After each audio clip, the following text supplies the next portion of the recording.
Built a stool the other day with a whole bunch of compound mortise and tenons in the stretchers in the legs and also in the seat. So I went through different procedures for cutting those accurately. There's, I think, 12 different mortise and tenons in this little stool, and it turned out, I think, really well once it was said and done. And stay tuned and I'll walk you through the process. Thanks for watching.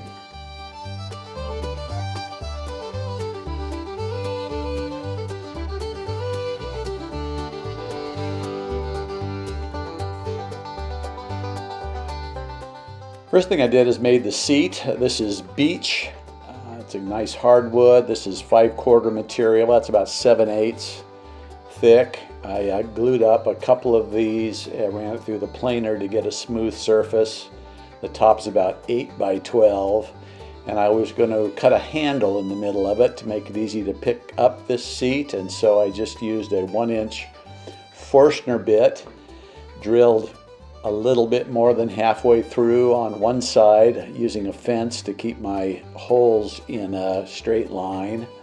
And I kind of hollowed it out 1/2 of its depth from one side and then flipped it over again using the same fence, finished those holes off from the other side, and then used a chisel to straighten up the edges to give me a nice oval shape or a straight handle. There it is. And later I rounded that over with a round over bit. But for starters, I wanted to keep it square and flat so that I could get my mortises right. The next thing to do would be to cut these mortises, and the ones in the seat were for legs that splayed in one direction 13 degrees and in a second direction 5 degrees. So I drew a couple of lines on a piece of paper, one at 13 degrees, one at 5 degrees, just clamped a couple of boards in order for me to put my bevels up against some lines. So I locked one of these bevels in at 5 degrees. I locked another bevel in at 13 degrees, and those became my two angles that did most of the other work for me. Between these bevels and a square, I was able to then mark out the tops of these mortises, which ended up at about 3/8 of an inch by 1 inch. And so I used the square setting on all four corners to get these evenly spaced from all four corners, using the square again, getting the top sides of these. Then I carried those lines over to the edge of the seat, and then using my bevels for the one direction, drawing 13-degree lines, carrying those lines through the seat at 13 degrees, and then drawing from the other two edges at 5 degrees and carrying those lines through the seat. And then I simply used a 3/8 inch Forstner bit and drilled halfway in each side, honestly just holding my drill at an angle close enough to stay inside the lines. And once I had drilled those in from both directions, I chiseled them out, chopped them out, and here's just a test piece that's 3/8 by an inch to see how it fit in the mortise, see if I like the angles, and it seemed to work out really good for my first test fit. And so then after I'd done that, here I am kind of checking those angles up against my bevels. Once I had gotten that first one in place and was happy with it, I went and chopped the other 3 corners. So once I had done that, there is the finished top, or not finished, but the squared off top with all of my mortises cut, plus the giant mortise for my handle. So the next thing to do then was to start forming the legs. The legs, outside to outside, were about 3/4 by 2 inches, but I ended up, again, on the top, the tenon ended up being 3/8 by an inch. And I did that on my tenoning jig. But one thing I wanted to do was taper these legs. So I wanted the top end of the leg to be 1.5 inches by 3/4, but the bottom of the leg I wanted 3/4 by 3/4. Makes the stool lighter looking. I don't think it takes anything away from the strength of it. So here I am making some cuts with my tenoning jig, and I'm just slowly honing in on the exact size of the width of that tenon. And I just made several passes until I had the width just right. Ran all 4 legs through that jig and got all of those tenons cut out. Now here I am with a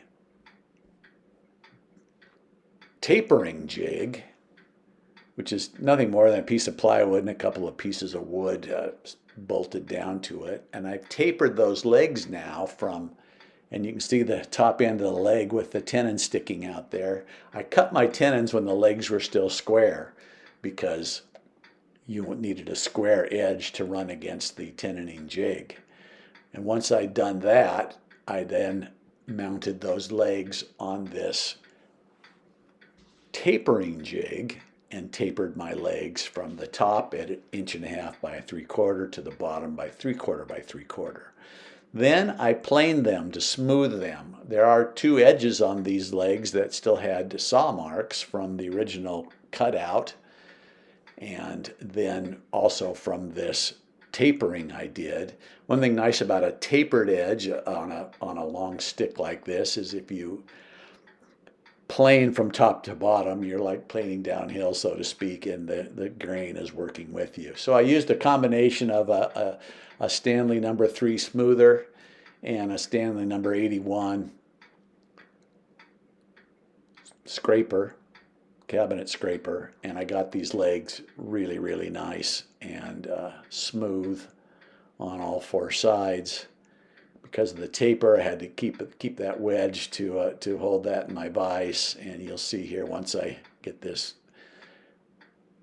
plane set correctly, you can see I'm starting to take off that piece of the finish off of that piece of wood, because this wood was scrap wood from another project.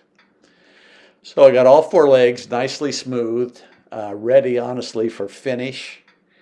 I eased all the edges with a block plane, measured my angle cut at the top of the legs because they meet the seat at an angle, and then it was time to move on to the stretchers. The stretchers likewise, by clamping the stretcher to the side of the legs like I'm doing here, I got my lines that carried the mortise through the leg. Once I had done that, I simply chopped those out as well. These tenons were different in that they ran the full width of the stretcher. And once I'd done that, I did the same as I did with the legs. I smoothed them all with the scraper and a plane. I eased all their edges. Here I am easing the edges with a block plane. And I got all these pieces ready to assemble, and there they are ready to assemble. Now it was time to go ahead and shape that seat, and I simply used a 1/2 inch round over bit in a plunge router, taking a couple different cuts at it because a 1/2 inch round over is quite a bit of wood to remove in one pass, and this beech is rather hard. I simply, with double-sided tape, taped the seat down to my bench, ran around it with the 1/2 inch router bit, made one pass, lowered the plunge router another notch, made a final pass, did the same in the center of that handle to get a smooth edge for your hand. When you reach through the handle, you can see I plunged that twice as well. And once that was rounded over on both sides, the handle and the outer edge, I had what made a very nice finished seat. Didn't affect the mortises at all because that was still in the flat part of the seat. Ran a sander over it to take a little bit of the tool marks off and all my pencil marks, and I was pretty much ready for assembly. Sort of like any chair maker, I glued these tenons and these mortises all at the same time and assembled them while they were still, the glue was still wet, where you still had some play. I pushed all of these through, kind of straining the legs to get the stretchers in place. Then I clamped the seat of the stool up against this flat piece of plywood that I have on my table saw in order to cut all the legs off at the proper angle and at the proper length from the seat. Cut off the excess tenons with a Japanese saw and then cut them smooth or flush to the surface with a block plane and a scraper. Finished it with shellac and a bit of paste wax, and I think I got a very nice looking little stool made out of scrap wood. Took just a weekend. Thank you for watching.